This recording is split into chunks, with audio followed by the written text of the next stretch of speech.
Assalamualaikum warahmatullahi wabarakatuh. Selamat siang, salam sejahtera untuk kita semua. Perkenalkan, nama saya Al-Amin STMT. Saya merupakan salah satu dosen tetap di Politeknik Negeri Nunukan. NUPTK 405 075 765 813 7093. Adapun mata kuliah yang saya ampu adalah Teknologi Pengelasan dengan bobot 2 SKS, kode TAB 02302. Jadi dalam proses pembelajaran, mata kuliah yang saya ampu, saya menggunakan metode pembelajaran tatap muka, baik secara teori dan praktek langsung bagi mahasiswa. Adapun capaian pembelajaran mata kuliah Teknologi Pengelasan, jadi yang pertama menjelaskan definisi, klasifikasi mesin, peralatan material, serta prinsip K3 pada pekerjaan pengelasan. Yang kedua, mampu menganalisis busur listrik, polaritas elektroda dan kode AWS, parameter pengelasan posisi, sambungan dan ampulas. Dan selanjutnya mampu menerapkan prosedur dasar pengelasan SMAW secara aman dan sistematis. Dan mampu mengevaluasi hasil pengelasan melalui identifikasi cacat, prinsip pengujian, dan penyusunan laporan. Dari hasil pembelajaran, mahasiswa diharapkan bertakwa kepada Tuhan Yang Maha Esa dan mampu menunjukkan sikap religius, menunjukkan sikap bertanggung jawab atas pekerjaan di bidang keahliannya secara mandiri, menginternalisasi nilai norma dan etika akademik serta budaya keselamatan kerja, dan menguasai konsep dasar pengelasan, klasifikasi proses, mesin atau peralatan material, elektroda, sambungan, dan ampulas. Dan selanjutnya menguasai prinsip busur listrik, polaritas, parameter pengelasan, posisi pengelasan, cacat las, serta pengujian hasil pengelasan.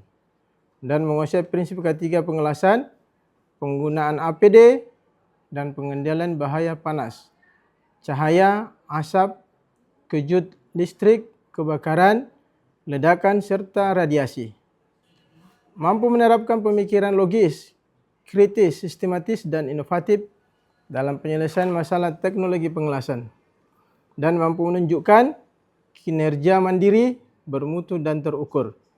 Mampu mengambil keputusan secara tepat berdasarkan analisis informasi, data, dan hasil pengamatan proses pengelasan. Mampu menyiapkan area kerja, mesin las, alat bantu, elektroda, benda kerja, dan APD untuk proses SMAW serta aman. Dan mampu menerapkan prosedur dasar SMAW, pemilihan arus, penyalaan dan pemadaman busur, pengaturan sudut, panjang busur, feeding, kecepatan dan posisi pengelasan. Dan mampu mengidentifikasi cacat hasil las serta menjelaskan pemilihan metode pengujian destruktif dan non-destruktif. Adapun kajian materi pembelajaran mata kuliah Teknologi Pengelasan ini yaitu definisi dan klasifikasi pengelasan, dan mesin las, peralatan, alat bantu, dan hasil pengelasan. APD, bahaya pengelasan, sinar las, set number, dan asap las. Dan bangunan mesin SMAW, TIC, MIG atau MAG. Dan penyalaan sifat busur listrik dan polaritas DCSP atau DCRP. Dan elektroda kawat, inti selubung, fungsi jenis, dan kode AWS. Dan pemilihan arus berdasarkan material, sambungan, kampu, dan posisi. Teknik penyalaan dan pemadaman busur listrik, posisi, sudut panjang, busur, feeding, kecepatan, dan kuat arus. Pembebanan atau dirty cycle mesin las, material baja, dan pengaruh kadar karbon, dan perencanaan sambungan, kambu dan tebal kambu, dan cacat pengelasan, dan destruktif tes pengamatan, tekuk atau lipat, tarik dan tekik, dan destruktif tes daya penetran magnetik, partikel X-ray, dan ultrasonik. Yang pertama, adapun tahap pembelajaran yang saya lakukan adalah dengan melakukan perkenalan untuk membangun keakraban antara dosen dan mahasiswa. Yang kedua, saya melakukan brainstorming dan dengan harapan bisa menciptakan lingkungan yang kondusif, bebas dan terbuka yang mendorong setiap mahasiswa untuk berperan aktif. Dan selanjutnya saya membahas kontrak perkuliahan yang mana ini adalah membuat kesepakatan bersama terkait proses perkuliahan berjalan, termasuk topik pembelajaran dan tugas agar mendapat gambaran pelaksanaan perkuliahan selama 1 semester ke depan.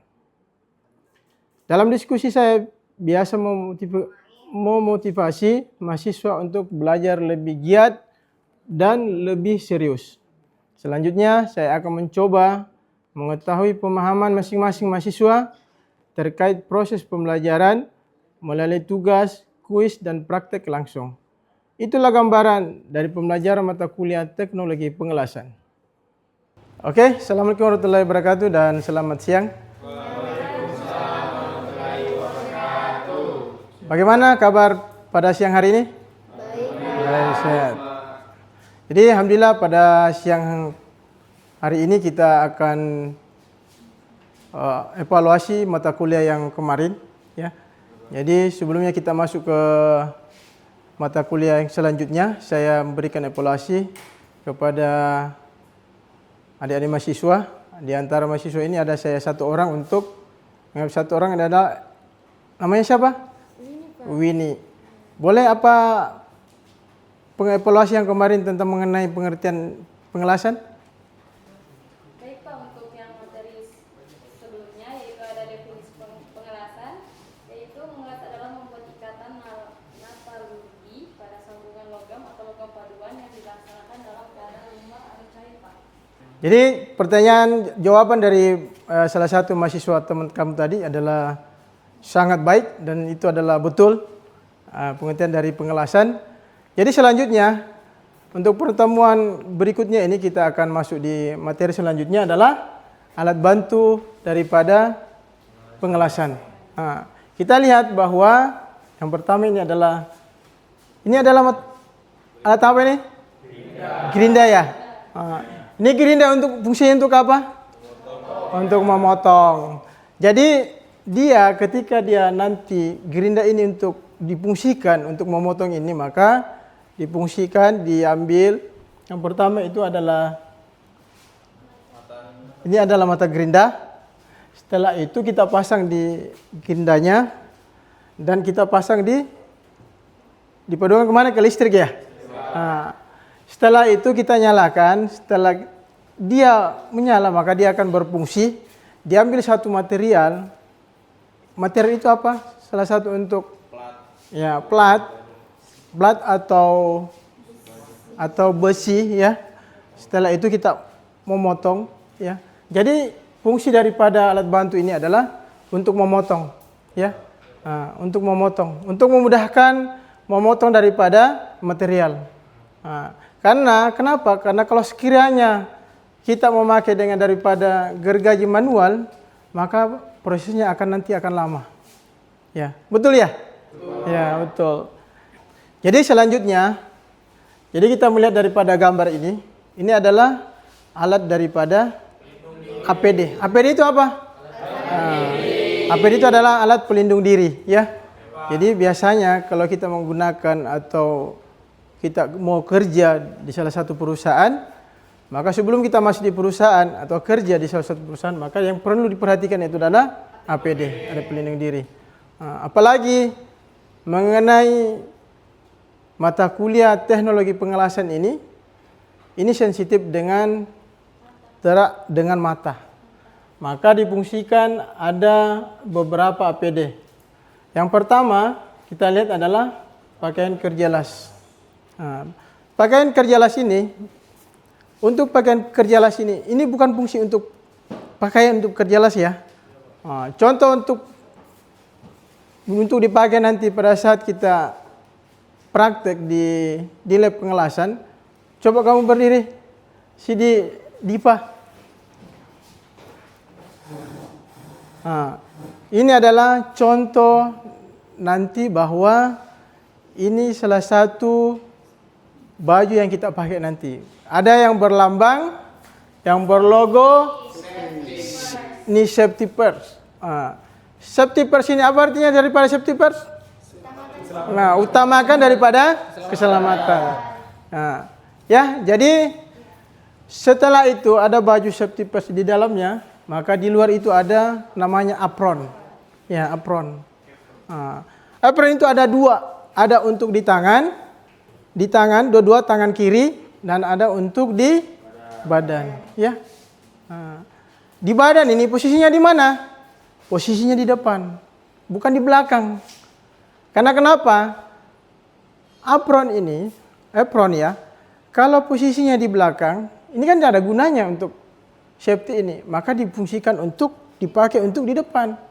Kenapa dipergunakan di depan?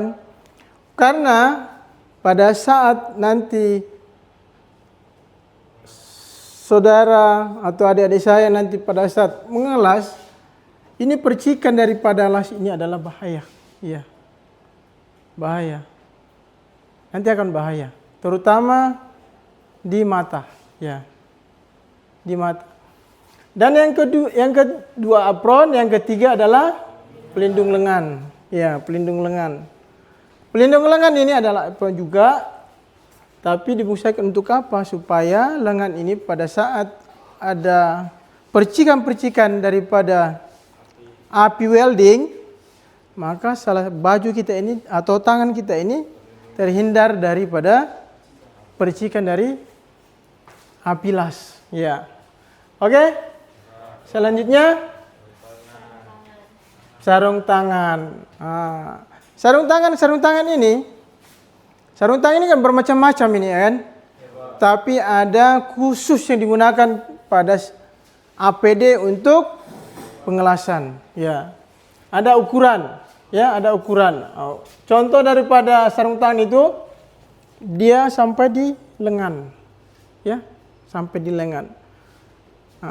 Baru saudara-saudara nanti pada saat memakai daripada sarung tangan ini, APD ini, kalian pasti akan kaku.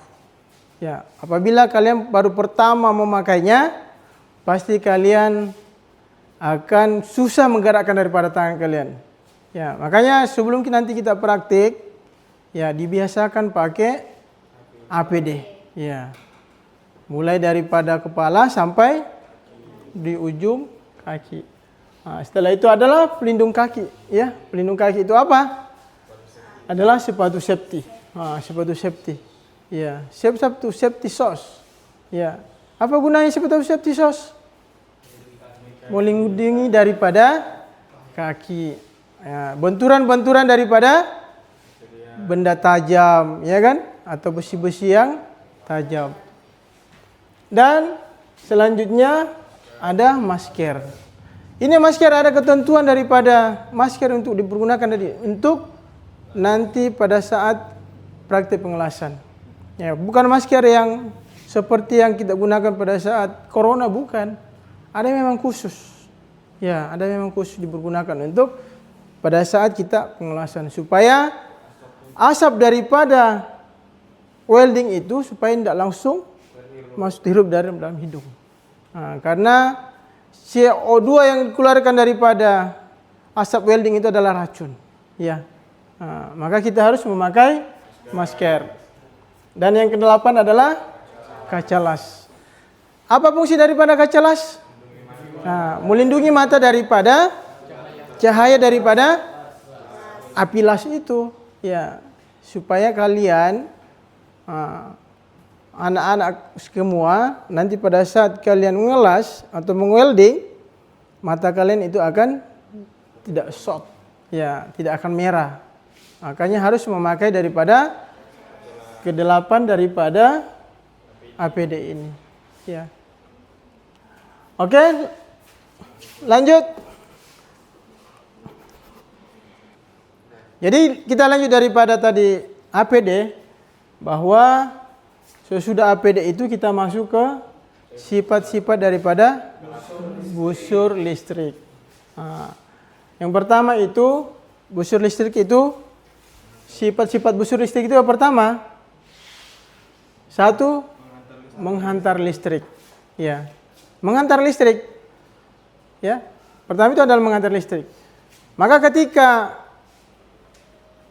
busur listrik ini dikenakan dengan disentuhkan, ya, disentuhkan daripada kawat las ini kawat las ini, disentuhkan dengan daripada material, maka elektroda ini akan menghasilkan daripada listrik. Ya. Yang pertama itu mengantarkan listrik. Ini. Maka apa yang terjadi ketika elektroda ini dengan disentuhkan dengan salah satu material? Apa yang terjadi kira-kira?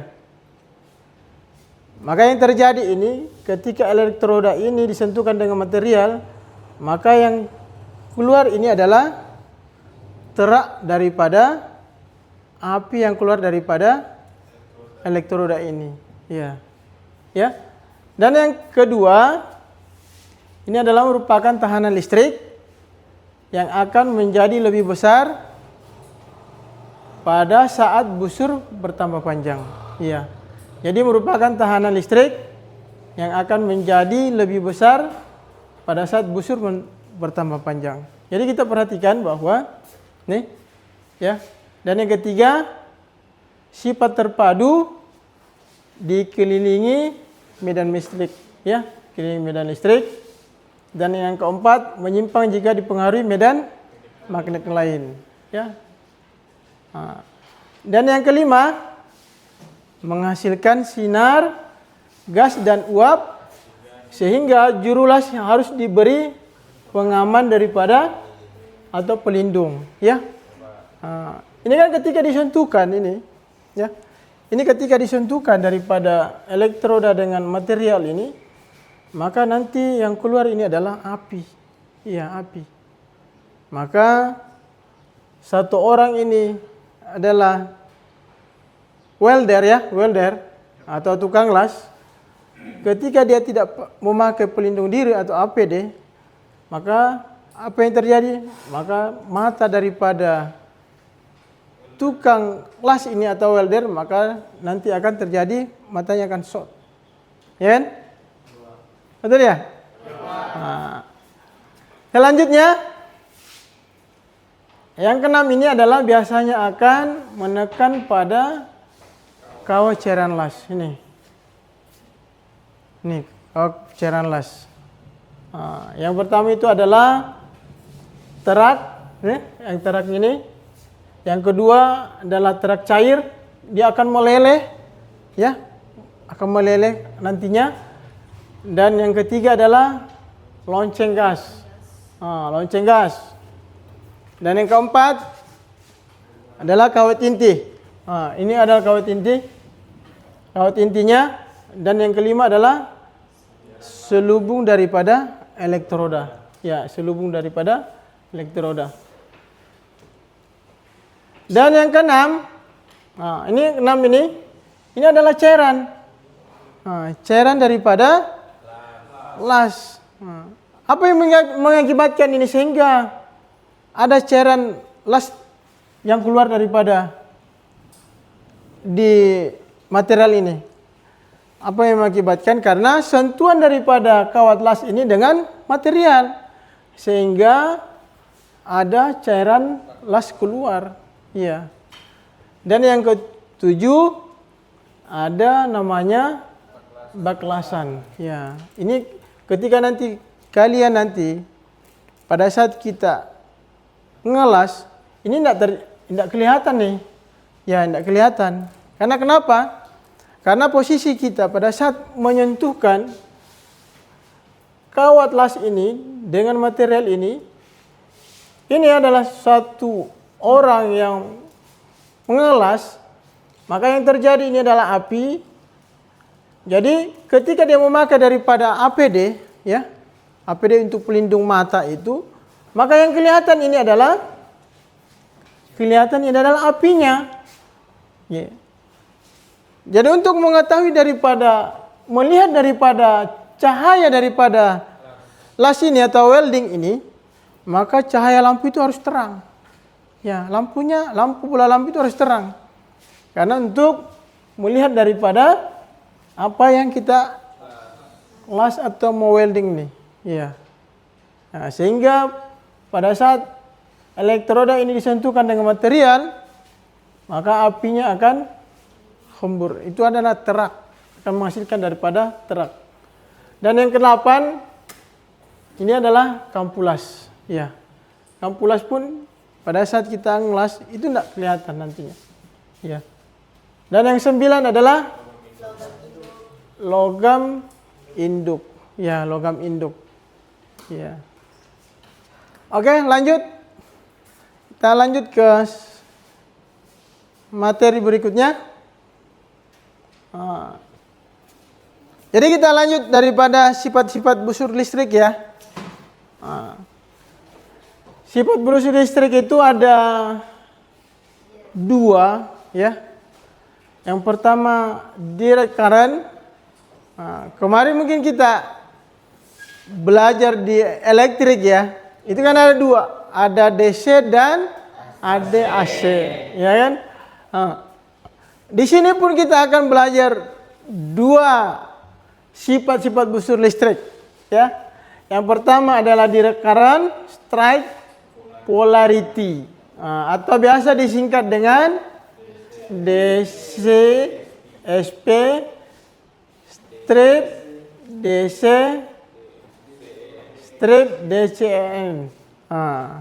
Di mana kalau DC itu yang pertama elektroda itu ya, elektroda ini ya, yang masuk elektroda bermuatan ion negatif ya. Jadi elektroda ini bermuatan daripada negatif. Negatif. Dan yang kedua, benda kerja, apapun benda kerjanya, apakah dia besi, ya kan, atau dia aluminium, ya kan, maka benda kerja bermuatan positif, ya, maka dia akan bermuatan positif. Dan yang ketiga, benturan daripada ionisasi terjadi di benda kerja kutub positif. Ya, benda positif. Ya kan, benda positif. Dan yang keempat, digunakan untuk plat yang tebal, yang butuh penetrasi dalam. Kenapa dibutuhkan daripada DC ini adalah digunakan untuk plat tebal? Karena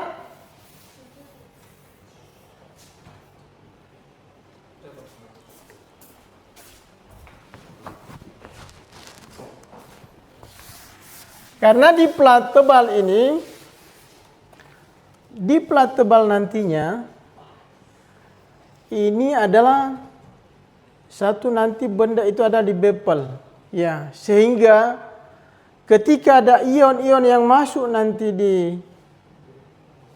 material ini material, maka dia akan masuk ke dalam daripada material itu. Maka untuk masukkan daripada cairan daripada elektroda itu, maka material yang tebal ini harus dibepel, ya, harus dibepel nih. Sehingga pada saat elektroda itu disentuhkan daripada material itu, maka nanti memasukkan daripada cairan-cairan ini, memasukkan di dalam material. Makanya material nanti ini akan dibepel, ya, dibepel. Dan yang kedua, sifat busur listrik yang kedua adalah direct current reverse polarity, atau biasa disebut daripada DCRP, strip, DC plus, DCP. Jadi yang pertama, direct current itu adalah elektroda bermuatan ion positif. Kebalikan daripada direct current, Ya, kalau direct current itu adalah negatif. Kalau yang kedua untuk direct current, ratio polarity ini elektrodanya itu bermuatan ion positif. Ya. Dan yang kedua, benda kerja bermuatan ion negatif. Ya kan? Dan yang ketiga, benturan ionisasi terjadi di elektroda kutub positif. Sama. Untuk direct current strike polarity dengan direct current ratio polarity sama. Benturan ionisasi di elektroda kutub positif. Dan yang keempat, digunakan untuk plat yang tipis. Ya, plat tipis untuk penetrasi yang dangkal. Sebelum kita menutup perkuliahan pada siang hari ini, jadi saya akan mengaplikasi sama teman-teman mahasiswa, memberikan pertanyaan. Ada 2 pertanyaan. Pertanyaan ini akan saya berikan sama Usamil. Pertanyaannya adalah, kenapa plat yang tebal dipergunakan di penetrasi dalam pada direct current? Karena kemampuan plat tebal dalam menyerap panas itu sangat besar, Pak. Jadi untuk direct current strike polarity itu kan sifat pengantar panasnya besar. Nah, otomatis dia membutuhkan plat yang lebih tebal dalam penerimaan panasnya, Pak. Jawabannya sangat betul. Jadi pertemuan kita pada siang hari ini kita tutup. Wabillahi taufiq wal hidayah. Assalamualaikum warahmatullahi wabarakatuh dan selamat siang. Waalaikumsalam.